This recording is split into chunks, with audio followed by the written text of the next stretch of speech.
Hello and welcome everybody, this is Grandmaster Sam Shankland, and today I would like to continue my series with the fourth video speaking about the bishop against the knight. So previously we've seen some cases where pretty clearly the bishop was better, pretty clearly the knight was better. Now I'd like to move on a little bit and look at cases where it's not immediately obvious right away, but with some good play, one side manages to make their minor piece the superior one. So the first game of these two, of this, I guess you would call them slightly more advanced variety that I'd like to go over, is a game that I played against Lubomir Fatachnik in 2013.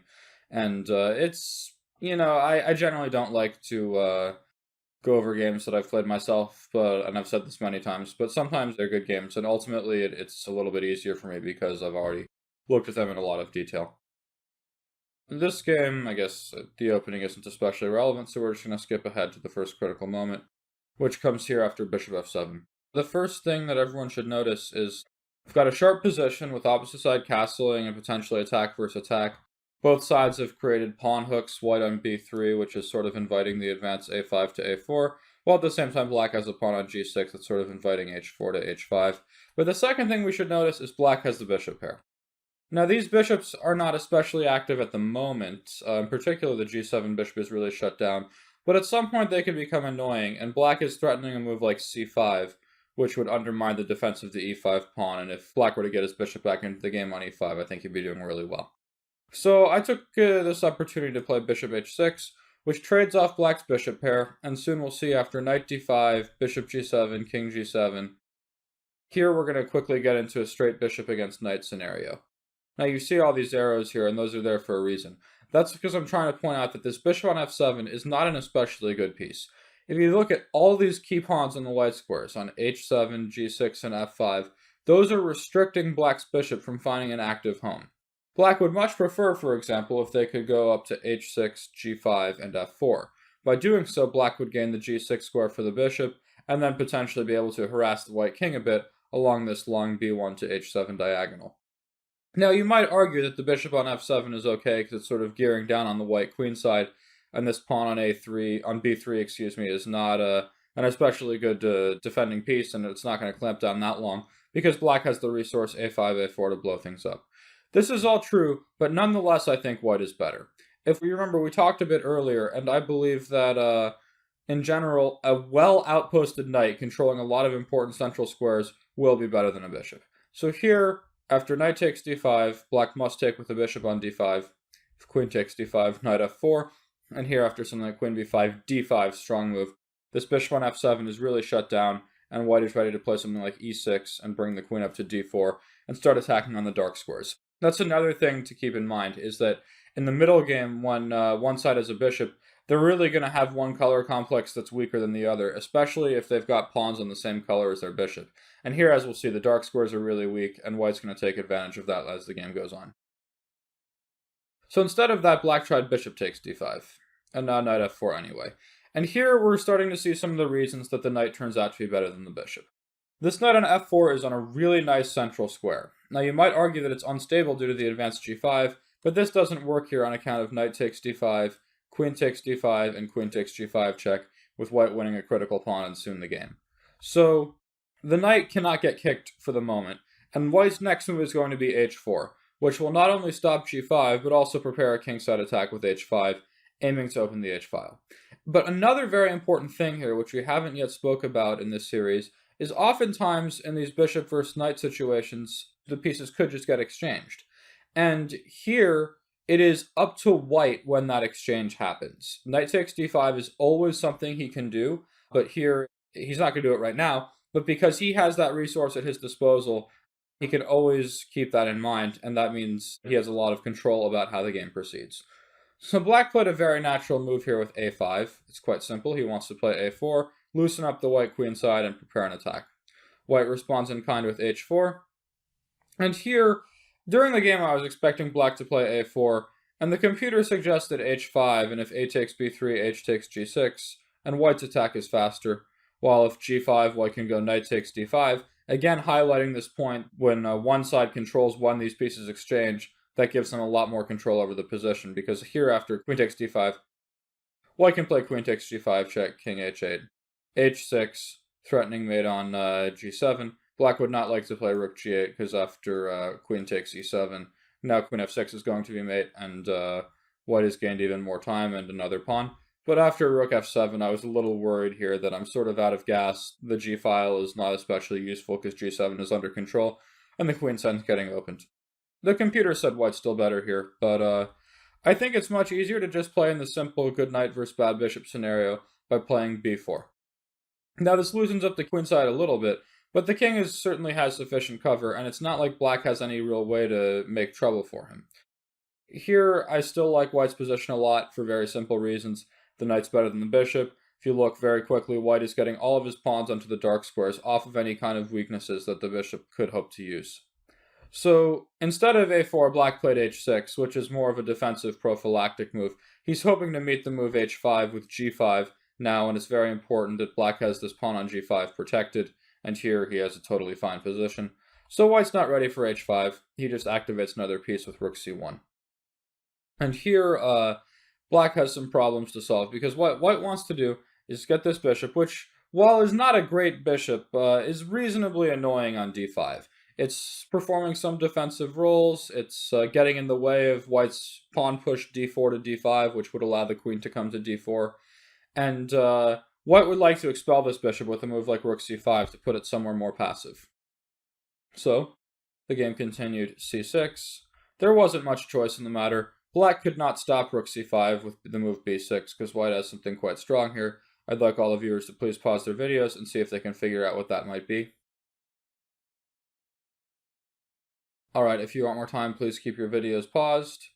The best move is rook c6, which is quite pretty because rook takes g6 is coming, and black can do absolutely nothing about it, since if bishop takes c6, white has knight e6 check, noticing that this bishop on d5 was overworked and guarding two very important squares. In this position, white probably could have simply gone knight takes d5 and rook takes c7 as well, but I like rook c6 because it's even stronger. And note here that black could try something like bishop f7 to defend the pawn, and while black has several good options here, you always realize that, in fact, actually black doesn't defend the pawn because you can play rook takes g6 anyway, and once again, knight e6 is going to be decisive. So black tried c6 to support this bishop, and now rook c5.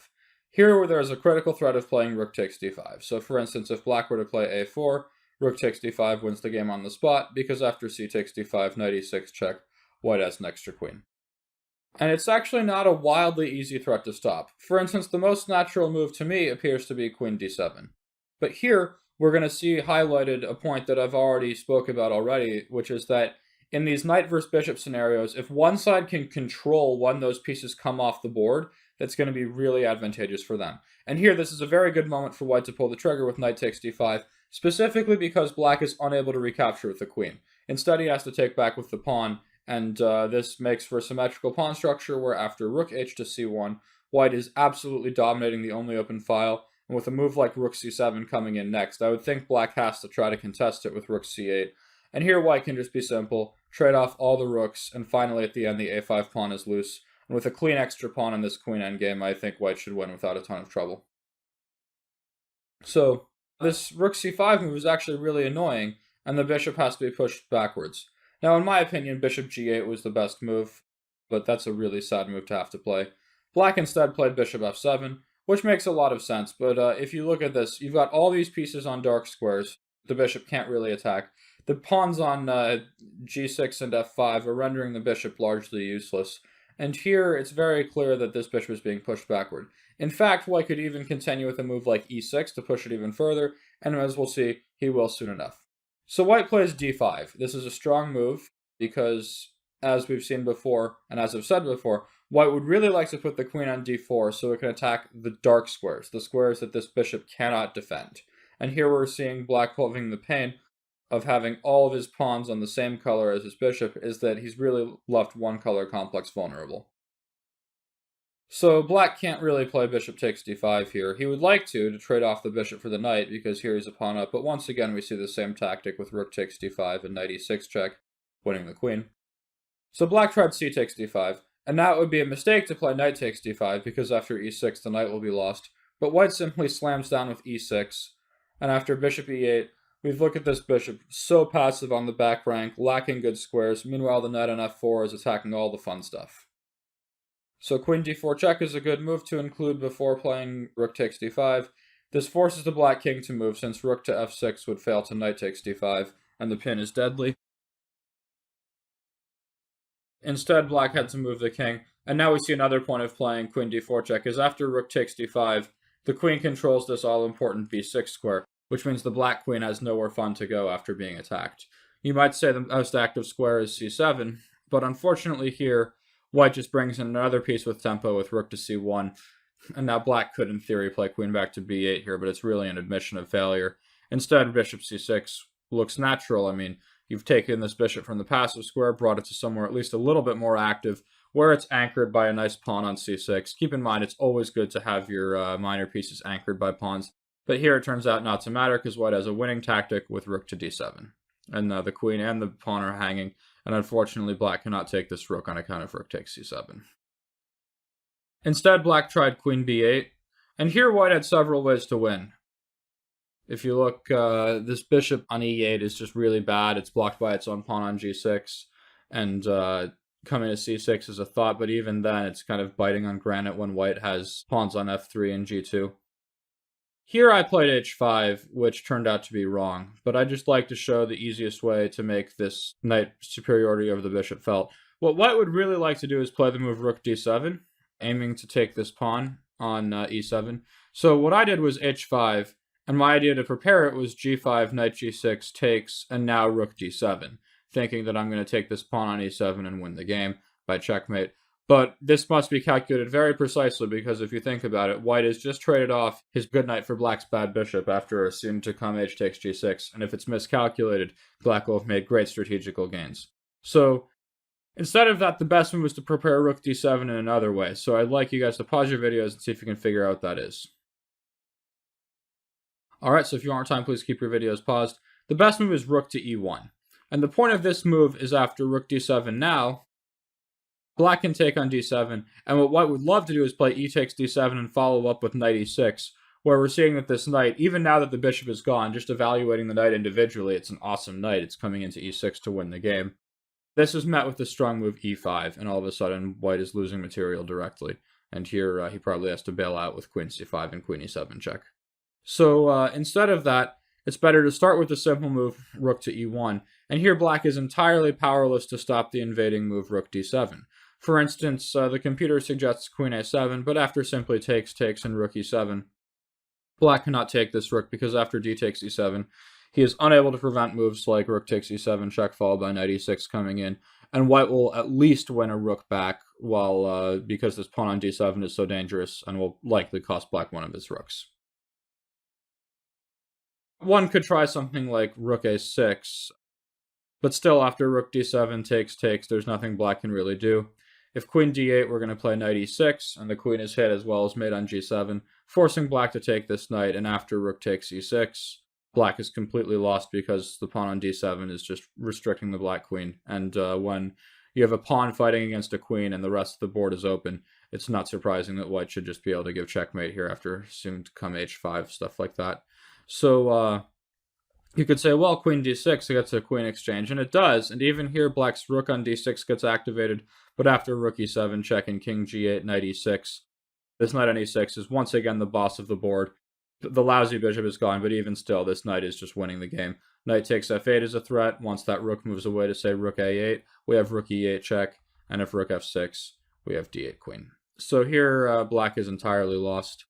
But just to show how the game went, h5, now if you calculate this move out to just mate, you should do it, but this really involves giving away one of white's main strategic trumps, and that's something he should not take lightly. And as a result, I actually ended up messing this position up. So g5, knight g6, takes, and here, since white has lost this great knight versus bad bishop advantage, he's got to do something very direct. My plan was rook d7, and now if rook e8, then queen f6 wins. So black has to try queen e8. And here rook c1, and I thought I'm just winning, because I didn't see a good way for black to stop rook c7. But I had overlooked that he can play rook a6, with the intention of meeting rook c7 with rook takes e6, defending the e7 pawn, and all of a sudden black is just up material. I have to play hg6, and then black's up a pawn. Well, up 2 pawns, but he's going to lose 1 back. Still, it's clearly not where I want to be. So here I played h takes g6 and queen d5, the position's quite messy and I ended up winning. But it's clear that I should not have been so happy to give away this good knight for the bad bishop, and I should have been much more careful about that because it's strategically a very poor decision. And again, if it tactically works, great, but you have to really make sure it does. In this case, it didn't, and as a result, I had to work all over again for the win. But I hope this was a good example of how a knight can be better than a bishop on an open board as well, with attacking chances for both sides. And it all comes down to the knight being well centralized on an outposted square where it can't be attacked, and the bishop lacking active prospects. So thank you for watching. Until next time, this is Sam Shankland. Please have a good day.